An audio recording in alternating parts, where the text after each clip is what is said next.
say this because when I truly accepted myself for who I was as, as an asexual woman and as a neurodiverse woman, it became part of my identity because it helped me understand that my differences weren't something that I needed to hide anymore and that I needed to mask anymore, that it was more something that I could find friends, and I did, that actually liked me for how I just behaved normally. I was raised, my mom tried her best, but I was raised constantly being told, you need to have a filter, you can't say that, or this is not okay to say, and you need to be quieter, you need to talk less, and all of these different corrections. And it was in my early 30s when I really came to accept all of my diagnoses, not as just something that I struggled with, but something that instead defined what my personality is. And really, I think why people like me, which was a real shift for me because it was always about how to make myself act more normal so that people would like me. And instead, and ever since then, I'm 40 now, it's become, okay, well, I need to just find the right people, and I need to love myself for who I am, disabilities and all, because they make me interesting and they help me look at the world in a different way. And they help me educate other people on things that, may be true for them too. And I wouldn't be able to do any of that without, kind of embracing these things as part of my identity. This podcast episode includes mature themes, strong language, or discussions that some listeners may find sensitive. Viewer discretion is advised. Welcome to the Day in the Life series on the Accessible Community podcast, where we will be exploring disability and accessibility in everyday life. Each podcast episode is a new lens to broaden our understanding and drive inclusion. For show notes, go to accessiblecommunity.org/podcasts. Let's make accessibility part of every day. Hey everyone, and welcome into a new episode of Day in Life, a series where we explore different disabilities and talk to real people living day to day with these disabilities in order to better understand them, raise awareness, and provide an opportunity for them to share their lived experience, and maybe by doing so assist people in navigating life with that similar disability. So today we're going to be talking again about ADHD, and I'm really excited to be talking today with Lindsay. But before I get over to introduce her, a quick introduction for myself. I am the host for this podcast series, and my name is Taylor Dorward. I'm a Caucasian male with short brown hair, blue eyes, a short-ish brown beard. It's getting a little too long. Probably gotta trim it coming up soon. But yeah, that's a bit about me. And I'm wearing a tealish sort of shirt with a weird patterned button up or button down on top. Not entirely sure what kind of pattern this is, but if you can see it, you can figure it out. So that's it about me. So I'll turn it over now to my guest, Lindsay, and allow her to introduce herself. Hi, I'm Lindsay Shelton. I am a Caucasian female identifying woman with, I don't know, brown hair and shoulder length and glasses. And I'm wearing pink, florally abstracty sort of situation. And so that's what I look like. In terms of who I am, I'm from Kansas City, born and raised. Fun fact about me is I was a middle school teacher for 10 years before I got into the tech space. So I taught eighth grade English for 6 years, and then intro to tech, intro to engineering for 4 years. So that was an interesting chapter of my life. And now I am a Microsoft MVP in business applications and M365, and I work at a company called Epic, which is a global legal services organization. And what I do is I am in charge of like internal adoption and training, primarily for M365, but it's kind of branching out into some different areas because once you can train on one thing, you can train on lots of things.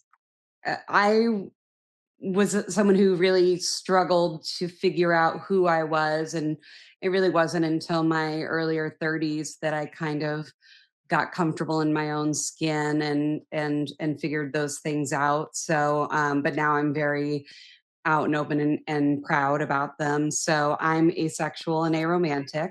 If you look at sexuality and romantic attraction as a spectrum where, being heteroromantic or heterosexual or homosexual or homoromantic or any of, there's also demisexual. It's a whole thing. I could do a whole podcast just on this. Basically I don't experience sexual attraction to other people and I don't experience romantic attraction to other people. So I'm that single cat lady aunt that you knew growing up, but I actually have a label for what I am, and it's not that I don't want to date anyone; it's that I have no desire to date anyone, and so I feel like my life is very full. With just my friends and my family. And I am also neurospicy, I like to say, or neurodivergent. I was diagnosed first when I was 18 after a pretty rough patch with persistent depressive disorder and generalized anxiety disorder. And then they threw in ADHD. They said, "Oh, and we're going to give you some Adderall," when I was at my psychiatrist's office. And I said, "Well, what do I need that for?" And they said, "For your ADD," they called it ADD at the time. They said, "Oh, for your ADD." And I said, I don't have that. And they just pointed to my foot, which was furiously bouncing in the meeting. And I assume they had more diagnostic criteria. And I've since had to do like an actual assessment. And I passed or failed, I guess, depending on how you want to look at it. But yeah, so I have ADHD as well. And then I decided I wasn't done collecting. And so a couple of years ago, I was diagnosed with something called harm OCD, just to add to the mental health alphabet soup that is my identity. And that's a specific kind of OCD that it focuses on intrusive thoughts where it's like harming yourself or harming others. You're less likely actually than the average person to act on any of these thoughts, but it's just like you have the thought, like, "Oh, what if I just ran my car into oncoming traffic?" And when it gets to the point that it intrudes in your life, that's what was happening in my brain a few years ago. I'm pretty much an open book about any and all parts of, if you couldn't tell, about any and all parts of my identity. And another important part of my identity is that I'm a cat lady, deep to my core. I can't believe I've gone this whole time without mentioning my two cats, Charlie and Trixie, because they are the closest thing to children that I need, and they are the lights of my life. Well, that's awesome. And here on this podcast, we always love when someone's an open book. It makes for a very entertaining and illuminating interview. So we welcome that. So you talked a little bit about identity. So I'm curious, can you better describe how your diagnoses and your identity are related? Like just kind of Yeah, explain that. I feel like I didn't have a real identity other than growing up, other than drama queen and former gifted child. And what that's like the former gifted child to ADHD adult diagnosis pipeline that I am a part of, that I have a lot of friends who are also a part of. And so I was just, couldn't really control my emotions very well, couldn't regulate my feelings very well. I suspect that I'm, somewhere on the spectrum as well. And so I had lots of sensory things growing up that caused me issues as well. And I just was not happy for such a, big chunk of my life. And then some personal tragedy occurred in my family. My father had a drug overdose and survived it, but that was when my mom realized okay, well, Lindsay's been acting erratic since before this happened, and her dad, has not gotten proper help for his mental illness and or a diagnosis or no, diagnoses more likely properly, his whole life. And so I don't want to repeat that same pattern with my daughter. And so it became a core part of my identity because it was during those formative years that I got diagnosed with most of my disabilities or diagnoses, whatever you want to call them. Then I went through another rough patch where I was just not happy in my career and not happy in my life. Like college was just something I survived versus got something I thrived in and really loved doing. And it really wasn't until my early 30s when I moved back to Kansas City. I was living in like South Central Kansas, teaching at a rural middle school, and that's where I could get a job due to the recession. And so it really became part of my identity because it was about. I say this meandering story. I'm sure you're used to people meandering when they speak to you. I say this because when I truly accepted myself for who I was as as an asexual woman and as a neurodiverse woman, it became part of my identity because it helped me understand that my differences weren't something that I needed to hide anymore and that I needed to mask anymore, that it was more something that I could find friends, and I did, that actually liked me for how I just behaved normally. I was raised, my mom tried her best, but I was raised constantly being told you need to have a filter, you can't say that, or this is not okay to say, and you need to be quieter, you need to talk less, and all of these different corrections. And it was in my early 30s when I really came to accept all of my diagnoses, not as just something that I struggled with, but something that instead defined who my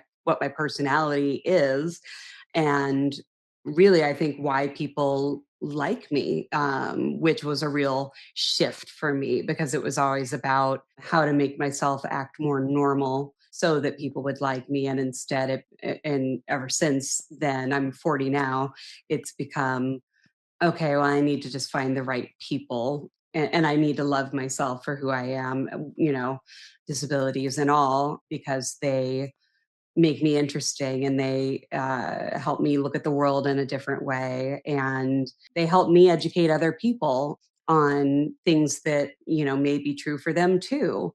And I wouldn't be able to do any of that without, kind of embracing these things as part of my identity.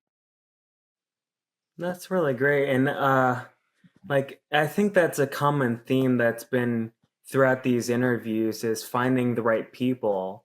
Like we'll talk about community and how important that is for a slew of reasons, but primarily mental health. So, in terms of mental health, like how has that process affected your mental health, like getting those diagnoses? And I know you had mentioned masking, and I'd also love if you could kind of define that and how that appeared for you in your day-to-day life, just to give additional context.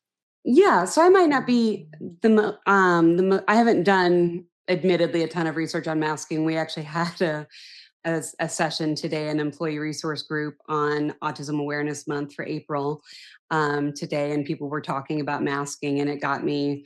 And I missed the first part of the meeting because I had a conflict, but they were talking about masking in the chat, and I'm reading about it, and I just it resonated with me a fair amount because it to me or my interpretation of it, not the official definition by any means, is hiding those things about you that make you different, that are maybe a result of your mental health or diagnoses or neurodivergence or whatever, but trying to cover those things up in order to fit into what's normal. And I'm doing air quotes here because what there's no such thing as normal.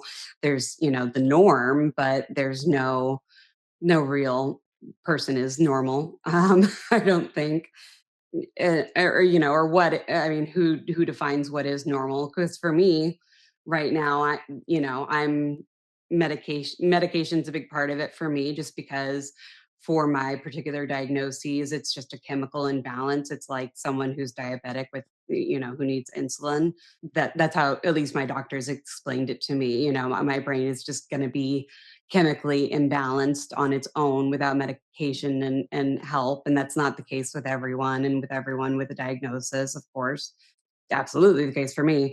And so for me, my quote unquote normal is, right now my meds are all working, and have a good relationship with the people in my life, and I'm able to function at work and get through the day without having to rely on too many deep breath breaks or breathing exercises or Xanax or too many cat breaks or so that's my normal, I guess. But that kind of meandered from your question too, I think. No worries at all. I mean, and what I liked about that was I did ask about the definition of masking, but more so what I wanted was kind of your interpretation of it and how it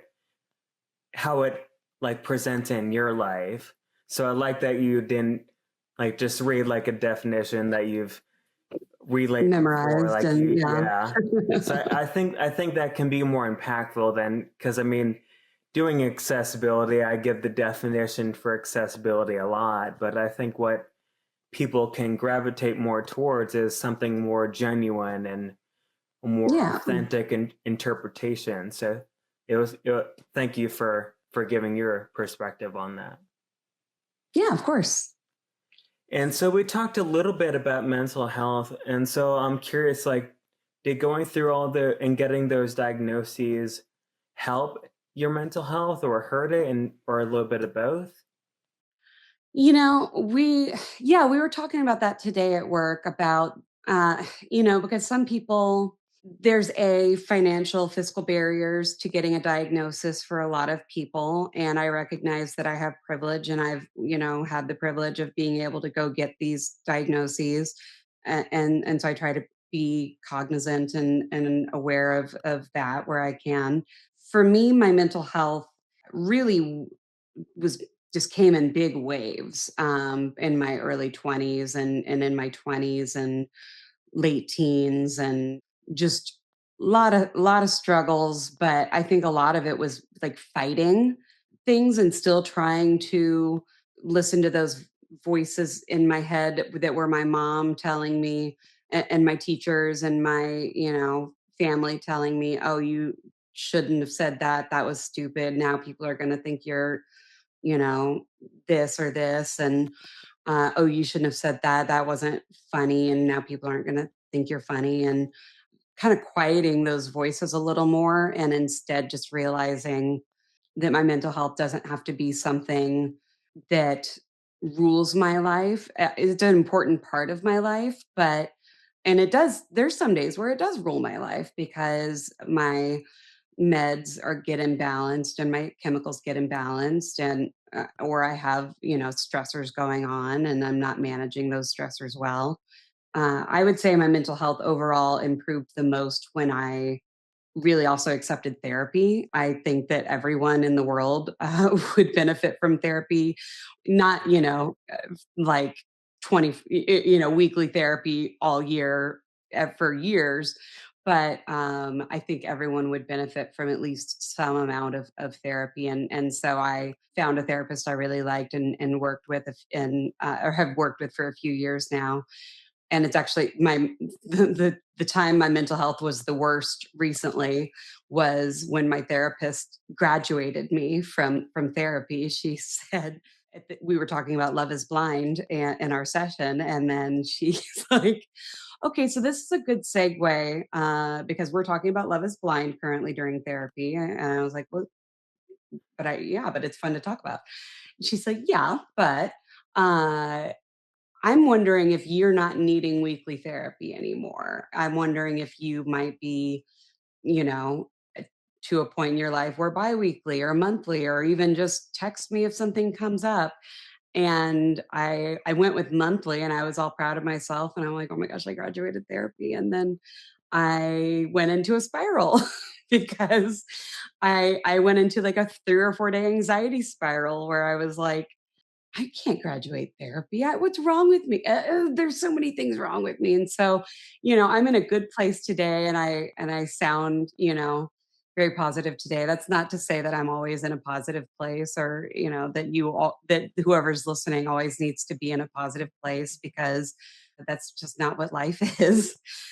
And sometimes unexpected things can send you down weird mental health rabbit holes. It was my mom who helped me realize, like, the timing of why I was having I'm like, "Mom, I don't know why I'm so anxious." And she's, "Well, I can tell you when it started." So I guess the other thing I like to say about mental health is that it's my responsibility ultimately. I have people in my life who will check in with me and will help me realize maybe when I need to go to my psychiatrist and check in, or my therapist and check in. But ultimately, I have built a really good life for myself because I've been brave enough to, and been lucky enough financially to be able to afford going to having a psychiatrist and having a therapist, and utilizing those tools when I need them. Yeah, as an accessibility and disability and inclusion advocate, that's something I'll hear about a lot. And it's really fascinating because as of right now, there are around 1.3 billion people in the world who are confirmed to have a disability. Oh, And there's wow. so many people out there who don't have access to healthcare to be able to get diagnosed and get the assistance they need. So that number could be even much higher. And so, yeah, I Absolutely. think And it's really interesting. And I like that you pointed out how we should appreciate that we have the privilege to get the help we need and get the diagnosis and get these accommodations, because that's something a lot of people all over the world, unfortunately, just don't have access to. well, and even if people do have access, if they don't have the right family structure, if they don't have the right supports in place, that was kind of the case for generations in my family, that there wasn't the awareness of the mental health, mental health stigma was in place, and people were afraid to ask for help. And then it turned to, for at least my dad, using and abusing substances in order to try to self-medicate. And he had, the same privileges that I had. He had health insurance. He had, my mom in his life. So even if you have all of these things, it's still hard to take the steps that you need in order to take care of your mental health. And so anyone out there who's struggling right now, know that you're not alone, and that it's worth it to try and work through it and come out on the other side, because right now I'm living my best life. So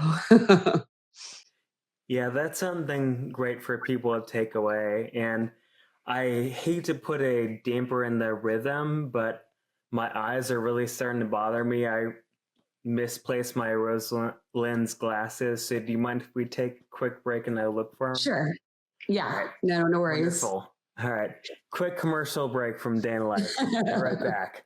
Okay. I found them. All right. Oh, that's so much better. I totally forgot I didn't have them on, and when I turned on all the studio lights, I have like 4 lights on me right now, and after a while, I'm like, all right, I'm blinking like 5 times a second. I gotta cool down. It's important to be able to advocate for yourself and So take thank you care of for the what you need. interruption. Yeah, and welcome Yeah. back from the commercial break. All right, so I would love to kind of go back, and you talked a little bit about your work, and I'd love to learn a little bit more about it. I haven't met you before this, so I myself would like to learn more as well, especially since you said you do some training, which is an area I'm Yeah. really interested in. So I'd love to hear more. So can you tell us more about what you do? Yeah. So it was actually a job that I applied for and didn't get that led me to my current job. because I had applied for a Power Platform developer job, and I really wasn't fully qualified for it, but I was just looking to do something. My previous org was kind of not getting as Microsoft focused, and I wanted to kind of keep my focus in that ecosystem. And so looking and found this position, and then I was recommended by the person I interviewed with to my boss, and he said, "Hey, this digital workplace advisor role that you're hiring for, I know I just interviewed the perfect person for it." And so he referred me, and I kind of had just like a cursory, like interview, but I had kind of the glowing recommendation. And I would say that 60 to 70% of my job is Copilot, M365 Copilot, and dealing with licenses and Copilot adoption. But it was actually interesting. So my first day of work, my boss ended up having to be hospitalized, and this was a new role that he had created, and so there was really no one to give me direction, or which obviously wasn't his fault. And he was it just become kind of a running joke between us now that he was a slacker on my first day of work. But I had to be very self-directed and self-motivated. And so I don't have any formal change management background. I do have a formal training, education, but not in the Microsoft 365 ecosystem. It's just I went to that's what I went to college for. And so, yeah, it's part adoption, so it's just part trying to get licenses into the hands of people, and also get them figuring out, hey, you're using this external tool when you could be using this M365 tool that is we already pay for. Because I hate paying for extra things. It's just a personal pet peeve of mine when we have something that actually, will do the same job. So some of it's adoption and just awareness, and then some of it is training. Like I have some trainings that I just have already built out, and I have some that are more informal, where a group will come to me and say, "Here are use cases for Copilot or Power Automate, or whatever our business scenario is." And then I will kind of customize a training towards just helping that particular business unit out. So every day is different, and I get to work with a lot of great power users. And I also run a Copilot Champions program. It's just a bunch of other nerds, and myself as chief nerd, Is being that your dorks about. official job title? Yes, well, it's not in Workday as my official title, but it should be. Angling for a promotion to chief nerd, but there's some pretty nerdy people on my team, so I might have some competition. Chief Copilot nerd is what my title should be, I guess. But yeah, so it's great. Just like we meet weekly and just kind of dork out about the latest changes in Copilot and sharing things with each other. And it's very collaborative, and I get to just help people every day, which is really fulfilling. So not every day is, wine and roses. There's some days that are more frustrating than others, and days where all I feel like I got were just complaints about Copilot that I didn't know how to fix because I'm not an engineer with Microsoft. But then I feel like most days, if I can help just one person, then, it was worth it. Well, that's awesome. Yeah, it's great when you can find a job you enjoy, but also get to help people at the same time. That's Yeah. always And a teaching, win-win. yeah, teaching, I wish I could say I was noble enough for that to have been my lifelong calling. But and it wasn't the students who were the problem, really. I mean, it was some of the students, but it was the administration and the parents who were, put a lot more pressure on me, and unrealistic expectations, and just made things really difficult, on any teacher who's still teaching. Not to mention just financially, it's a tough career to be in. So I still have a lot of respect for anyone who is able to go and enrich the lives of our youths. But now I'm just enriching the lives of a bunch of adults. Yeah, it's still I'm sure it's still quite rewarding. So that's cool that you Yes. found that. And I don't get as so many just handwritten drawings, like, of my cats, but, um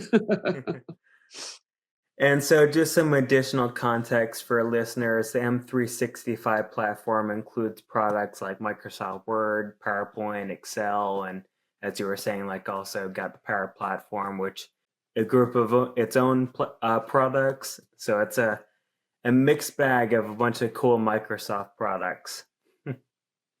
Yeah, some more cool than others, but Yeah. The Copilot is Microsoft's AI. So I'm curious, and you said you do a lot of work with like the licensing, but I'm curious, like for personal use, does Copilot or really any other AI help you in the like day to day on a work basis? Oh, yeah. I use it on a work and a personal basis, I would say, daily. A recent example of using AI personally, don't tell anyone, but I use ChatGPT sometimes too. I was using ChatGPT. I just bought a house recently, and that means there's tons of dense documents to go through. And with you know ADHD and a busy job, I'm like, this is not. I'm not going to be able to concentrate on these documents. Like, even if I understand all the legalese, like I don't have the time and the and mental energy to go through these. And so what I did was create a notebook and said in ChatGPT and said, which you can do in Copilot as well, and said, okay, I'm buying a house. These are the documents relevant to the transaction, and just uploaded a bunch of different resources and all the documentation associated with it, and included things like I was working with like contractors and trying to figure out getting flooring and shutters and quotes on those things. And so I basically kind of created my own expert on my house. So I was able to ask it and feed it these contracts and say, is there anything? One example is the HOA, the Home Owners Association, had very like dense document. I was expecting something a lot easier to read, and so I was trying to say, okay, are there any provisions of this that are abnormal or something that I should pay attention to? And then it pointed out, it's like, yeah, this your HOA fee is pretty high, and you like this is kind of a weird clause, and this is kind of a weird clause. And then I was able to say, okay, but for a new build in Lenexa, Kansas, is this a normal thing for an HOA to require? And they said, oh, yeah, absolutely. Like, this is, you're not going to be able to get, around all of this basically. And it's not out of the realm once I gave it more context and taught it more, because, it can't read my mind yet. But once I gave it more context, it was very helpful in, because I also have what I say is goldfish brain. I don't know what diagnosis that's related to, but I just have terrible memory. And it's like Dory finding and in Finding Nemo, I'm just that's about how good my memory is. And so it was also really helpful to just be able to say, oh wait, how much did I pay for this? How much, which contractors am I still working with, and help me just keep track of all the moving pieces. Yeah. I mean, I use Copilot a lot for personal and work stuff, and it can be incredibly helpful, and ChatGPT. And if you want, we can edit that part out so no Microsoft emails. Lindsay's using what?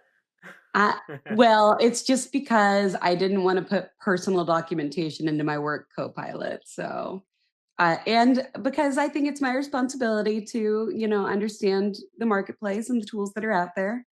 And, I certainly have plenty of users coming to me and saying, why can't we just use ChatGPT? So, no, we can leave it in and just. uh, at the end of the day, my heart belongs to Copilot, but yeah, I use other tools sometimes. Yeah, I get that. And coming from the Microsoft ecosystem, I tend to lean towards Copilot where I can, but I've learned over the years of using both that some are better for some situations. So it's good to use a blend of both. And even though publicly you might say it's Copilot or nothing. Yeah. Well, and Copilot's great at work because with my goldfish brain, it uses work IQ and grounds things in my work, my emails and my documents and my calendar. And so it's very helpful in saying, who is this person? What have I talked to them about before? We have a 30-day retention policy in our Teams messages, so I can't look back at my old messages and see what I talked to someone about. So I have to rely on Copilot to scour my emails and scour what else it can find, and say, "Oh yeah, you helped this person on this project, 6 months ago, and they're just now coming back to you about it," which happens all the time. Yeah, it can be incredibly helpful for a lot of different stuff like that, and I get the memory issues as well. Yeah, I actually used to have what you're describing. It's called anterograde amnesia, so Oh, the okay. ability to form new memories. So Yeah. they like for Dory, like what she has from finding an email. But yeah, so I get that. I don't have it anymore, thankfully. I'm able to retain things a little bit better. But having Copilot and ChatGPT, like I can go on my Outlook email and like just search and be like, hey, what was my last correspondent with this person? Where did we leave off? Because it can be so much easier to manage like my personal contracts and other jobs. Like it can make it so much easier for me as a blind individual, but really just anyone in general can make them much more efficient. Yeah, absolutely. So I would love to learn a little bit more about you kind of moving away from the work side. So do you have like any hobbies or interests outside of work? My hobby is my main hobby is fairly superficial, but it's really it's watching Bravo reality television. I'm really into not just Bravo, like I have my, prestige television shows and also like my Grey's Anatomy that I still watch 23 seasons later. I think, but I just love television, and for me, that's how my brain kind of turns off at the end of the day, and I'm able to just kind of zone out and veg out, but also really be entertained by all of these shenanigans that are going on my screen. And it's been really nice because my sister will watch the shows as well. And it's become kind of what we bond over, that we're messaging daily about, oh my gosh, did you hear about Amanda and West? And what did you hear this new news about, this scandal that's going on? And it's brought my sister and I closer together. So my mom was saying just the other day, she's like, I never thought I would be thankful for Bravo television, but I can fully say I'm thankful for it just because I do know that it has helped create like a good dialogue between my sister and I. Nice. Yeah, and I understand that because for me, I actually saw a study recently on, I wish I knew the source, but they were talking about people living with autism and they have certain shows that they like to rewatch over and over again. And Like a comfort show. yeah, I think they called it something like that, or like a safety show or something like that, where they know what's going to happen. So like it allows them to self-regulate so they don't have that anxiety. And even if it's like a drama show, like if they've seen it before, they know what's going to happen so it doesn't trigger the anxiety as much. And That's so for very me, interesting. yeah. Not like now that you're saying that, just reflecting back, because that's how I fall asleep is I listen to podcasts that are recapping the Bravo reality television shows because I know what they're going to say because I already know what happened because I watched the show. But it's soothing to me to have, like, at least it's entertaining if I can't sleep. And but does like kind of calm my anxiety because I kind of know what comes next and I'm able to relax and fall asleep. So yeah, even more clues that I might have a new diagnosis of some kind. But yeah, but after I forget if I probably didn't read it since I'm blind. I listened to it with my screen reader or maybe it was a video, but either way, after I watched it, like I started to realize that is that why I only watch the same shows? Like there were like 5 shows that I rewatch every single year, and same with movies, like the Harry Potter series, Yeah.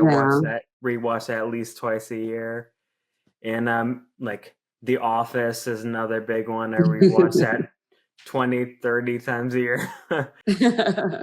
And I just started rewatching the TV show Psych, one of my favorites, and so, Yeah. like, hearing this study made me kind of reiterated something I've learned over and over again, especially doing this podcast, that even though it was focused on people living with autism, like I found a lot of similarity as someone with blindness just because it's a lot of these accessibility topics and disability topics can be really universal.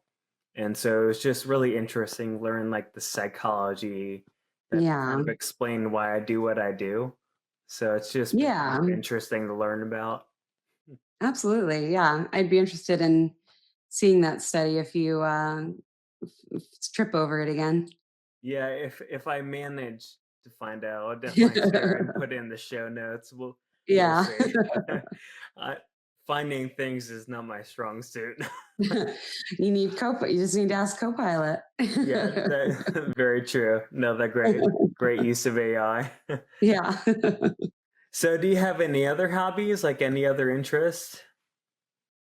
I loves spending I love getting to spend time with my friends and spending time with lately my hobby has been just home ownership, decorating my house and filling up the rooms. And I just had a housewarming party on Saturday, and so that was a little overstimulating, but great overall, and great to see my friends and family all in the same place, and all these people from my different friend groups and family groups mingling together and having conversations. And so now that that's settling down a little bit, I guess the other thing that I do that takes up a lot of my time is I speak at conferences, and I speak internationally at conferences, or have spoken internationally at conferences, Microsoft community conferences. So even though it's work, it's also become fun, for me. Yeah. It's I've got a ton of friends in the Microsoft community. I'm actually traveling in 2 weeks to Orlando to speak at a conference,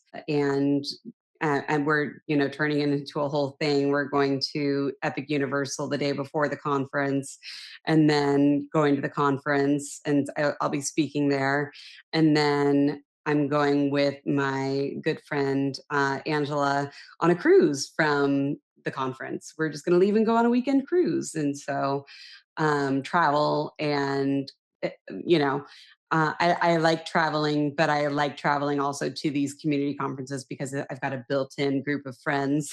That can be one of the hard things about being, single, and is not having a partner to travel with, and so it's kind of nice having built-in people to go visit in a bunch of different places.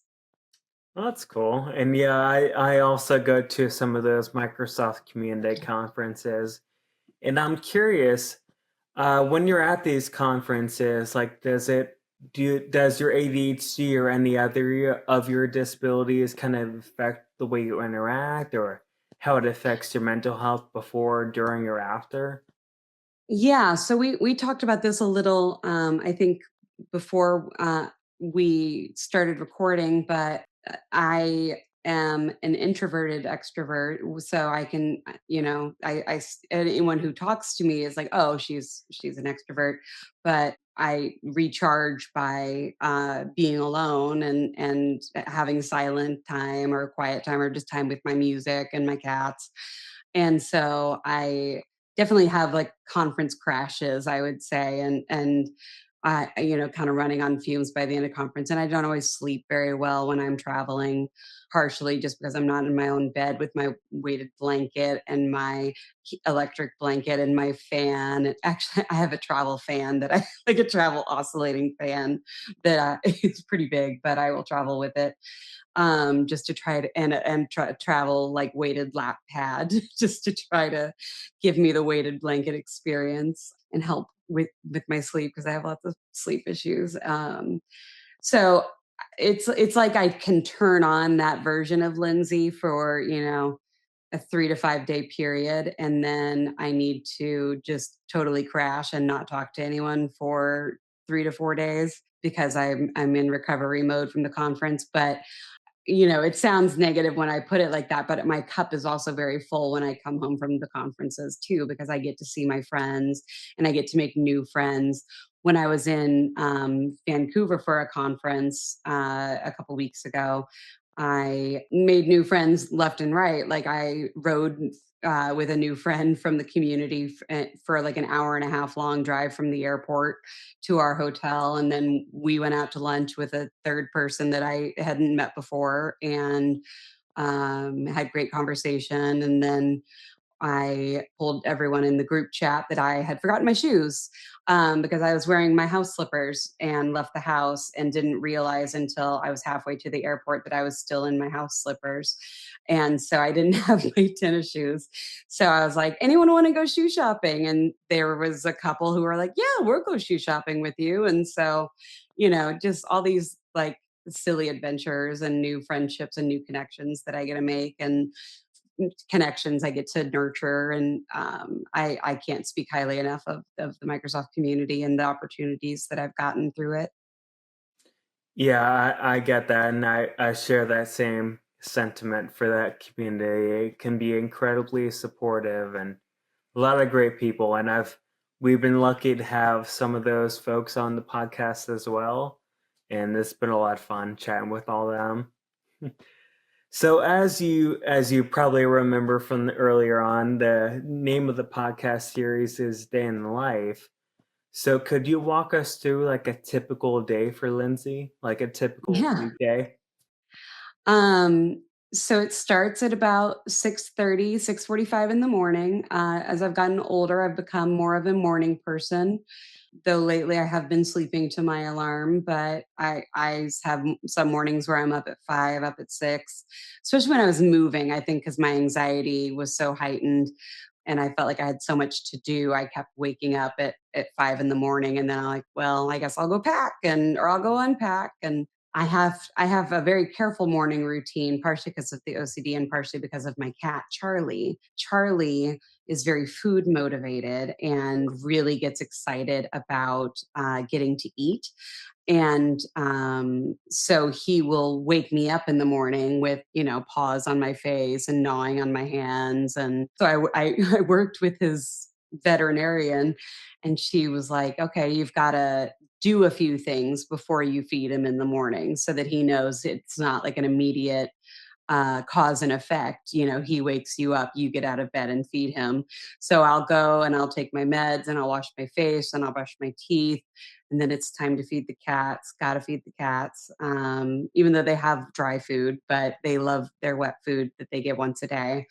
And that's what he's so motivated about is getting his wet food treat. And then I will lately my routine has been kind of sit at my kitchen island and just listen to music. And I have this app called Pinky or no, I have this app called Finch, and my bird in the app is called Pinky, that I've been using lately that I highly recommend. That's been really helping me for tasks like, okay, I need to, walk outside of the house at least once a day. I need to stand up for 10 seconds. I need to take a stretch break. I need to drink water. And it's got kind of these tasks. So I'll sit there and I'll start knocking off some of my tasks while I'm eating breakfast. And then I am lucky enough to work from home 95% of the time. And so I will just come stroll into my office around 8 and just be in meetings or take little breaks with my cats or just kind of going into hyperfixation mode. and I try to clock out by 5 every day, and then, I've been trying to be better about taking a lunch and taking a walk, but I haven't really been doing that, but that's a goal of mine. I need to put it in the app probably, my little Finch app, and then I'll take a walk more. Yeah, and so, then it's like 3 or 4 hours of Bravo reality television or prestige television, like The Testaments just came out, and that was really great, and, or The Pit I'm really into, and so I'll watch my shows and then go to bed by, like, 9 o'clock 'cause, I wake up early and I require a lot of it takes a lot to get me a lot of sleep. Yeah, I get that. Yeah, I have insomnia, so it's good if I get if I'm aiming to go to sleep at 10 p.m., then it's good if I'm like in bed by like 8:30, so I have Right. time for my mind to calm down for the day. Exactly, yeah, it takes some work. Yeah, and your cat Charlie reminds me of my dog Maverick over there on his bed sleeping right now. His bed is right next to mine, and so he'll wake up at 7 a.m. and lick my face because he wants to go out. So I think I might start doing what your vet recommended and Yeah. do some of my morning routine, like my face wash routine, and taking my medicine before I take him out and give him food. Eh, might It's help. helped a Yeah. little bit. He's Uh, he's still very active in the mornings, but he'll be a little more cuddly versus, aggressive. So well, it's that's helped good. somewhat. Yeah, and I don't want to program him to completely stop because on one hand it can be a little annoying, but also he keeps me accountable. Make Right, sure I get yeah. up early because if he's not there, I might sleep until 9. I don't know. So it's yeah, we'll see how it goes.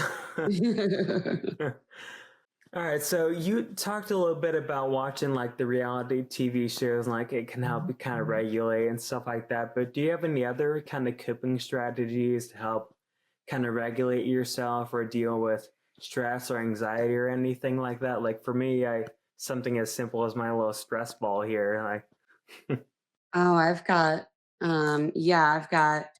this fidget that makes cool noises and this fidget that lights up and makes cool noises, and I've got fidgets galore around me. I've got another little stress ball here and a fidget spinner I confiscated from a kid. So that'll be like a good first line of defense. Sometimes it's literally just go like stick my face in one of my cats or both of my cats. They like to sleep on my bed during the day. And so I'll just go to my room and just stick my face in my cats and pet them for a couple minutes and take some deep breaths. Sometimes I have this little sloth that I don't use as much as I should, but it does helps you with guided breathing.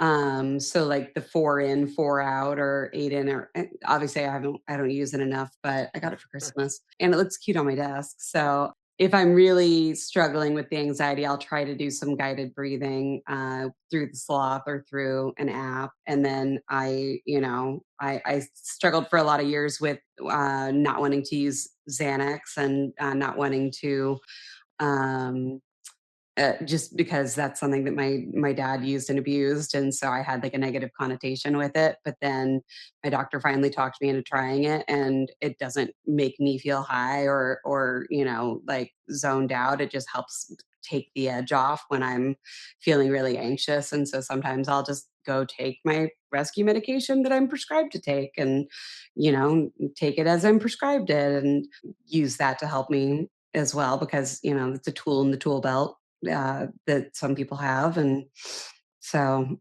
it's hard to not be ashamed to use it sometimes, but sometimes you just can't. You don't need to white knuckle it through life, and so yeah, that helps me. awesome. Yeah, I love, or like, this is one topic I always try to make sure we talk about because anyone listening, for example, if someone's listening who also has ADHD or something else you also have, like, you providing these strategies that worked for you could help them that they may not know of or may have never tried before. So, it's always nice to have people like you like share what you're going through and like what helps you in certain situations, like taking time to cool down after conferences or any other high intense like social networking event. Like, Yeah. yeah, so that's always really nice to hear. Yeah. I mean, I overshare because I don't know any other way to live life, and partially because I hope that it'll help other people. Love that. And as I said, we always welcome oversharing here. So I feel like we're doing pretty good on time, but so to wrap it up, I would love to kind of just hear from you one last time. Like if there was one or two things you would hope someone listening with ADHD will leave with, what would those one or two things be? um, And I know yeah, it's a that's loaded question, so if you no, if that's you can. yeah. It's a good question. And I also don't know that my ADHD is necessarily like the diagnosis that I feel like I identify myself the most with. So I feel kind of like weird speaking for the community, but maybe that's just imposter syndrome, or because I just learned to mask it for so long, and coping strategies that worked for me fairly well, without realizing that I had it for my whole most of my academic career. But I would say, you know, use the tools in your tool belt, build up a tool belt if you don't have one, of different things like the Finch app, or like stress balls, or um, going and sticking your head in a cat. The tools that can help you, and then resources like a therapist, like a close trusted friend, like maybe a psychiatrist, if that's if you can afford that, and that makes sense for your disability. And then just kind of have those be additional tools in your tool belt, so that you can live life without having to just struggle every single day, because there are ways to live life without needing to do that. That doesn't mean you're not going to struggle sometimes, but there's you can get to a point in your life, and I think everyone can get to a point in their life where they're having more good days than bad days, and they're having less struggles, and they're seeing they can kind of reap the benefits of putting in what can be hard work and what can be scary work, and putting yourself out there is hard for some people, not for some of us, but for some people it is. And just know that it's worth it, and also that people do want you to be happy, and want you to do well in life, and there's people out there who care, and maybe they can't do it all for you, but they can help lift you up when you need a hand. Yeah, I think that's a great thing to lead people with because I know a lot of people can be hesitant to reach out and ask for assistance, but I know me personally, I have found it has helped me in so many ways physically, like navigating environments, mentally, like dealing with stress, anxiety, dealing with new situations. So I think that's great for you to point out, like just reaching out and having people to rely on when you really need that kind of assistance, whether it be like a quick phone call or just bouncing ideas off someone. Yeah, I think Yeah, that's great. absolutely.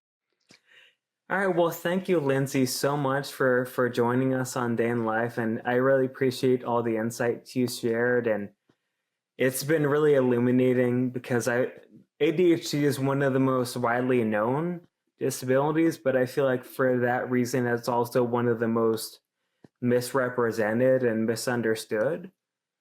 So I appreciate you sharing your perspective and what ADHD looks like to you and what your journey has been like. Yeah, absolutely. It was a pleasure, and thank you for having me. Yeah, absolutely. All right. Well, thank you so much, and thank you everyone for listening and or watching. And we look forward to seeing you all next time for another episode of Day in the Life. Thank you all. Thanks. Thank you all for joining us while we explore accessibility and disability. If you enjoyed this podcast, check out more episodes and show notes at accessiblecommunity.org/podcasts. Remember, be accessible, be inclusive.